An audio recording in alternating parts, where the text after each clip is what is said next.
Hello, everybody, and welcome to Reviews That Don't Matter with Jessica Hitt. My name is Jessica Hitt. On today's episode, we are doing a Riverdale recap. I know I'm a day late. I'm sorry. Just didn't feel like filming yesterday. So this is episode 4 or 5, something like that. I'll figure it out when I'm editing. And it kind of feels like this is episode 10 of this season. I'm not quite sure why. It's almost like it's moving very slowly but very quickly at the same time. And while I like the new mystery that's kind of surrounding Riverdale right now, I've been kind of missing something from season 1, and I have not been able to figure out exactly what it is. And to be quite honest, I think I missed hero Archie. I missed the sort of blissfully ignorant Archie that was just trying to do his little singing career instead of trying to brawl with some Southside Serpents that he kind of think might be in on all of the serial killer murders or whatever. And I'll get to that in a second. But I thought that was kind of the annoying part of season 1, but now I'm kind of feeling like it's the endearing part of season 1. And also, I feel like Archie, now that I'm really thinking about it, he brought a lot of storylines to the table when it came to the Pussycats, when it came to Cheryl, and just something that's not so, you're not focusing on Jason Blossomb's murder the entire time. There are little things that kind of make you think, oh, right, they're high schoolers. Whereas this season, I feel like I haven't really gotten much of that, and I kind of miss it. And I'm hoping, from the looks of it, maybe we're kind of getting Archie out of, that whole rut that he's in by starting the Red Circle and wanting to kill the Black Hood by himself because he's a 16-year-old boy. Also, I want to see Archie and Jughead together more. Really, we don't see it ever. And the whole thing is that they're supposed to be best friends. I know that Betty and Archie are best friends, and Betty and Veronica are best friends, and all of these things. But I want to see Jughead and Archie more. And I don't think they've spoken to each other all season. This season is also taking its cues a lot more literally when it comes to sort of paying homage to a lot of things, like with paying homage to the Zodiac a couple episodes ago with the end scene where Midge and Moose are shot. And then this scene really with West Side Story. I mean, it's very blatantly in your face. I do think that whole storyline with the Serpents and Archie's gang is going to lead to the fact that they're going to have to team up at some point in this season. And I think it's because, look, this serial killer, which is finally described as a serial killer in this episode, which I enjoyed. I also enjoyed Jughead kind of explaining why this one is different than the Ted Bundys and all of that kind of stuff. It's because he's hooded, which is not too common among serial killers. And this serial killer who is sort of acting upon Betty's words at the end of last season, her speech that she made at the Jubilee, which, do people really have Jubilees anymore? Is it just Riverdale that does Jubilees? They probably do ice cream socials too, which, I technically did in middle school, but not in high school, or my town was not involved. Anyway, back to that. She made that really great speech in the Jubilee that was about, kind of taking it upon themselves to make Riverdale a better place. Serial killer is deciding to twist her words and basically idolize her in a way and then kind of try to rid Riverdale of the evils like a predatory Miss Grundy or a drug-taking Moose and Midge and whatever he said was going on with Fred Andrews, who seems to be the most wholesome person on this whole show. So I still don't understand quite why he targeted him first.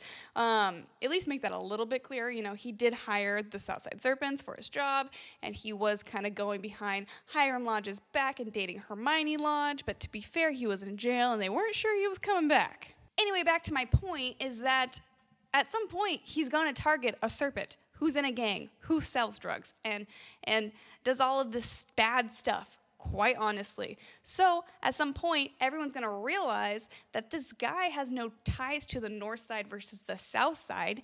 He's going to kill whoever he thinks is not supporting the town, I guess, or really behaving the way that he thinks that the town should behave. Morally, I guess. Behave morally and kind of be that sort of goody 50s kind of ideal on life. And I also think it's a little bit weird that they're just assuming it's a Southsider, which in many cases a serial killer is actually somebody who blends in with society and is a good citizen. So I don't know why they all of a sudden think it's like a serpent who's doing this. Why doesn't he just like wears serpent leather jacket, ride on his motorcycle or whatever? No, I think this is very clearly a Northsider in my opinion. So I think it's a little weird that they just automatically assume it's a South Side. And I totally understand why Topaz got so offended, because they're so like, they're just like always kind of picked on, even though, let's be real, there's some bad people on the South Side. That's definitely an area where you shouldn't necessarily be walking around spray painting red circles around, unless you have a gun, like Archie, who literally threatens a teenager with a gun. Sweet pea, which, really, Sweet pea? You brought a knife to a gunfight. And then he brought it to Archie's house. But luckily, Reggie and the football team was there, and that's when they have their West Side Story brawl, and then Veronica comes in with the gun, shooting it, very Maria-esque. So she kind of knocks some sense into Archie after Dilton Doily, is that his name, gets stabbed in the leg. God, that is so weird. So I'm hoping he's kind of going to go back to the normal Archie. Who knows, though? I want hero Archie back. I want blissfully ignorant Archie back. Never thought I'd say that. Also, not really enjoying what they're doing with Betty and Jughead. I just feel like, I don't know. I don't think I'm as high on the relationship as a lot of people are. Like, there's a lot of, like, Live or Die Bughead fans, and I really enjoyed them together. I think they fit really well, and I think that their story was really great in the first season, but I'm not going to be heartbroken if they break up, because I think, honestly, canon-wise, like, I think in-game-wise is what I meant to say. In-game-wise, it's going to be Betty and Archie. Don't hate me for that. I think that's going to be where it ends up. Who knows, though? I mean, the show could last for, like, 10 seasons. Who knows? Just not really quite sure where they're taking the storyline. I don't necessarily like them kind of making Tony Topaz this sort of antagonist in a way, when I think that she's actually a cool character and she's being very helpful for Jughead. Also, Betty and Jughead just need to like talk to each other more. Like, they're just like leaving out these really important things. Like, Betty's not telling Jughead that she got a mysterious letter from the Black Hood, and Jughead's not telling Betty that he is sitting with the Southside Serpents at lunch. But let's talk about some stuff I did enjoy about this episode and things I've been enjoying about this season. Kevin is back with his witty one-liners, which I'm loving, even though I do think that he might have forgiven Betty a little bit too soon. I'm loving everything with Lodges. I love that family. They are gold. Like, oh my gosh. I mean, Veronica's going to have something bad happen to her when it comes to Hiram and Hermione, because Hermione, you just don't know if she's a good person or a bad person or somewhere in the middle. Like, I literally have no idea what they're doing with this character, and I love it. I love not being able to tell whether she's trying to help Veronica or she's really just trying to help herself and kind of tying on to Hiram. Hiram, we know, is just an evil douchebag. And then there's Veronica, who's like trying to stand up to her parents and kind of become more of a family, a stronger family than they ever were. But I think it's going to be something bad for Veronica. I mean, it scares me a little bit what they can do. Also, I miss Smithers. And there's a couple things. I want more of Josie and the Pussycats. I really enjoyed their episodes that they had last season. Really enjoyed them. I want to see more of them. I think it's a little weird that they barely ever have Josie in it, yet they use her in promo material and they use her in interviews. Like, she's a part of the lead cast, but she's barely in the show. It drives me nuts. CW does have a tendency to do that kind of stuff, though, so we'll put that out there.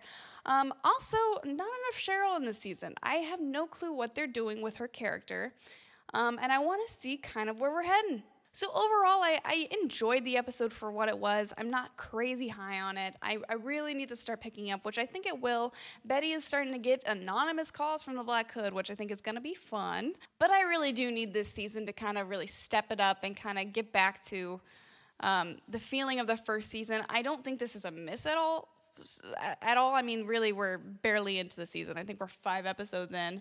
Still don't remember if it's 4 or 5. They're all blending together. Yeah, so we still got a lot to go. This could really flesh out to something really great. Who knows if we're going to get Sabrina the Teenage Witch this season? Who knows if we're going to get more Josie and the Pussycats? I'm assuming so. Anyway, I hope you guys liked this review, this recap of Riverdale recap. If you did, give it a thumbs up. Comment down below what are your thoughts on the season so far. Also, don't forget to subscribe. I make videos Monday through Friday. Sometimes I miss a day. It's usually Thursday. And then I'm actually going to put out a special Stranger Things 2 review and recap tomorrow on Saturday. Yes, I know that's weird, but I have time to film it tomorrow morning. So we're going to put that up. And then we're back on Monday, and I've got Geostorm. Thor Ragnarok's coming, more of The Gifted, more of Riverdale. Let's get to it. I'll see you guys tomorrow. Bye.